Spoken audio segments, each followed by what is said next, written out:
Ameaças de morte, discurso de ódio contra Theo Pourchaire agitam os bastidores da Fórmula Indy. Como se não bastasse o caótico GP de Detroit, que trouxe sim muita repercussão positiva daqueles que acharam que o caos fez o GP sensacional, mas tem o outro lado daqueles que acharam o GP uma grande porcaria. Enfim, a Indy envolta a polêmica e que, enfim, fez com que Agostinho Canapino fosse afastado ou licenciado do GP de Road América neste final de semana. Esse é o assunto do GP às 10 deste domingo.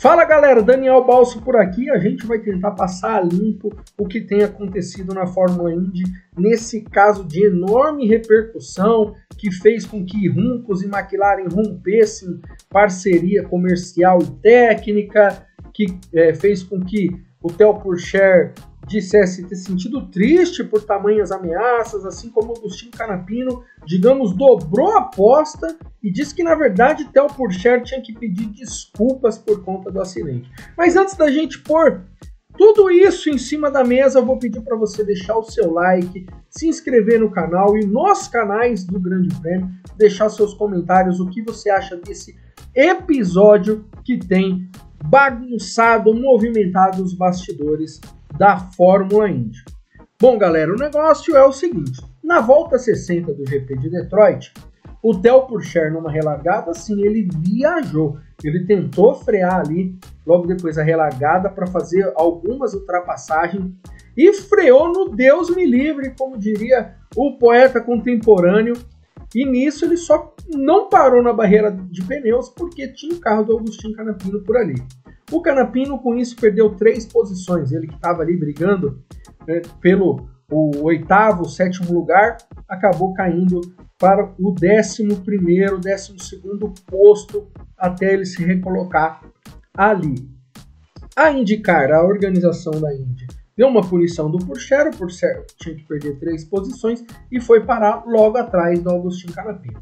Olha, foram tantos incidentes no GP de Detroit e o carro da Indy é tão robusto que esse foi mais um lance que acabou passando batido por muita gente. É porque a corrida continuou, o Canapino conseguiu terminar a prova em 12º, o Pourchaire ainda foi um pouco melhor, foi 10º, e até então, no domingo, os olhos se voltaram para Scott Dixon, Marcus Ericsson, Marcus Armstrong, o pódio da corrida. Na segunda-feira, o Theo Pourchaire postou nas redes sociais que estava muito triste com o discurso de ódio e as ameaças nas redes sociais que sofreu de torcedores argentinos, torcedores de Agostinho Canapino. O que acontece foi que é o segundo episódio que envolve um piloto que atrapalhou o Canapino na pista a receber esse tipo de discurso, esse tipo de ameaça nas redes sociais. O primeiro deles foi Callum Ilott no GP de Long Beach em 2023, quando ele era companheiro de Canapino. Na Indy, antes da gente explicar esse episódio, o retardatário não precisa dar espaço, ceder a posição para o líder.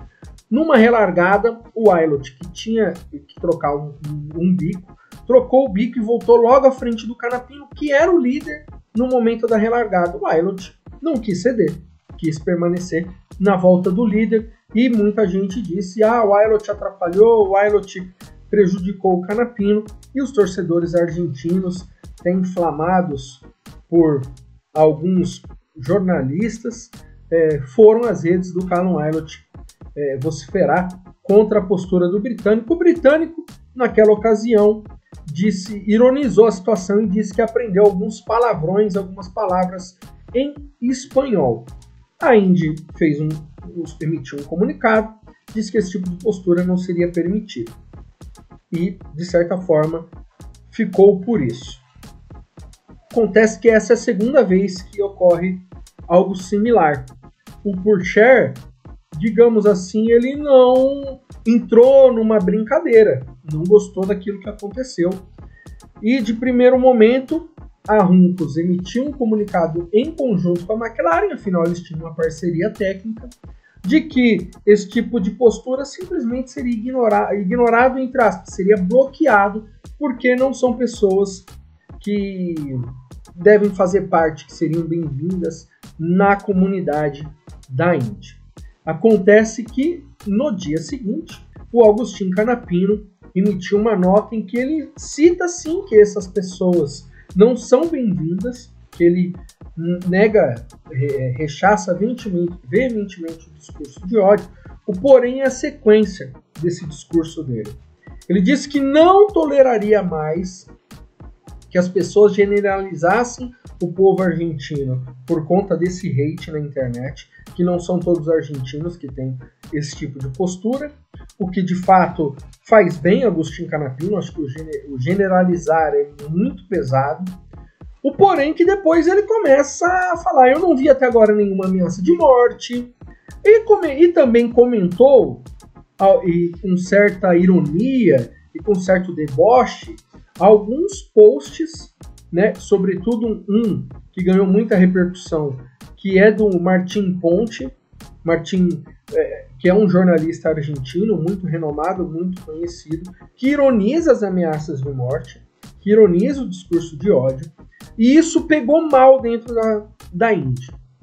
O Canapino manteve o discurso, depois deu uma entrevista para o Carburando, que é um pessoal que está ligado, inclusive, à sua assessoria de imprensa, que ele acha que o Theo Pourchaire deveria, na verdade, pedir desculpas pelo incidente, o que, de certo modo, dentro da pista faz sentido, né? Mas eu acho que não dá para a gente pôr na mesma balança uma batida que prejudicou a corrida, mas não foi um fim de prova. O Canapino perdeu algumas posições, tiveram algumas relargadas, ele teve a oportunidade de seguir na prova, com um discurso de ódio, com ameaças, com xingamentos, com ofensas pessoais. Eu acho que as coisas não têm o mesmo peso, assim como os torcedores precisam entender, né? É uma corrida, o Pourchaire errou, e nesse domingo tem mais corrida da Fórmula Indy, daqui a 15 dias vão ter outras corridas, ano que vem terão mais corridas da Fórmula Indy, e episódios como esse vão acontecer, faz parte de quem está na pista. E o Canapino continuou nesse ponto, ele não baixou a cabeça, se assim a gente pode dizer. E isso pegou mal dentro da Fórmula Indy. E o que a gente pôde apurar, né? Ricardo Juncos, um dos sócios da Juncos Hollinger Racing, né, ao lado do Brad Hollinger, ele não gostou, óbvio, o Hollinger não gostou da postura, cabeça levantada, não, é isso, pronto, acabou, até cabeça dura, se assim a gente pode dizer, do Canapino, de achando certo ou errado, não seguir o protocolo que seria acostumado na Indy, né? Ele pode não concordar, mas hoje é um caminho que a categoria tem seguido. Então ele foi totalmente contra, não só o caminho que a categoria tem seguido, mas que a maioria das empresas, das equipes, enfim, que a sociedade tem tomado de, enfim, não tem mais espaço para, por conta de uma batida, você ir lá ofender o outro piloto por conta daquilo. Seguiu o que também Norberto Fontana falou nas redes sociais, que o Pourchaire primeiro teria que ter feito era pedir desculpas, o que, de novo, eu friso aqui. Sim, eu acho que, de certa forma, o Pourchaire tinha que pedir desculpa, mas eu acho que não dá pra gente misturar maçã com banana, nesse caso, né? Uma coisa é uma coisa, outra coisa é outra coisa.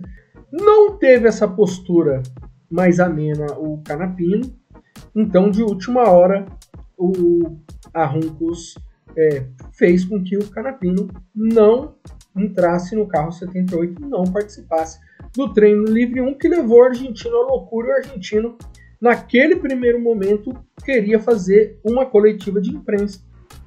De certa forma, a Juncos está tentando segurar a onda para que não seja uma ruptura total entre Juncos e Canapino, mas o fato é que tudo isso tem desagradado a cúpula da Indy, tem desagradado a cúpula da Juncos, que, de certa forma, teve o comunicado junto da McLaren, mas demorou para ter uma postura dela própria, um comunicado dela próprio. O Juncos acha que essa ruptura com a McLaren, que até aqui não tinha gerado frutos, a McLaren não levou patrocinadores para Juncos, tanto que a gente pouco vê marcas no carro da Juncos, mesmo nas 500 milhas de Indianápolis, até que de última hora a Juncos conseguiu um dinheiro aqui, outro ali, foi estampando marcas, não teve, digamos assim, nem rights, um major sponsor, um patrocinador principal, só que a expectativa era que a parceria vingasse para 2025, aí viriam também os amortecedores que a McLaren desenvolve. Então, situação bem complexa dentro da Juncos. A tendência hoje é mais que a Juncos vá atrás de outro piloto para que ocupe o lugar do Agostinho Canapino. Ficou uma situação muito complexa, até algo que ouvi lá em Indianápolis, é que sim, o Juncos ama o Canapino, o Hollinger ama o Canapino, mas que já havia algumas rusgas porque o Canapino queria um estrategista específico que viesse da Argentina e a Juncos colocou o Leandro Juncos, filho do Ricardo Juncos, para ser o estrategista, que de fato não comprometeu até aqui, diga-se de passagem. Mas isso criou uma certa rusga entre Juncos e Canapino. Agora, depois disso tudo, a tendência é que possa haver uma ruptura, mas a confirmação a gente só vai ter daqui às próximas semanas. Então, basicamente é isso que tem rolado nos bastidores da Fórmula Indy. E aí eu quero saber, você curtiu? Você acha que tem alguma coisa aí por trás? Até, por exemplo, o comunicado assinado por Brad Hollinger e não envolvimento do Ricardo Juncos faz algumas pessoas pensarem que o Hollinger quis tomar as rédeas da situação, mas há uma vertente de que o Juncos também não quis se indispor com torcedores argentinos que sempre são muito fiéis a Juncos e que fazem a Juncos ter uma das maiores repercussões na Indy. Curtiu o vídeo? Deixa o like, comente, compartilhe esse vídeo e, óbvio, se inscreva nos canais do Grande Prêmio, que tem muita velocidade por aqui. Beleza, galera? A gente se vê em breve. Até mais.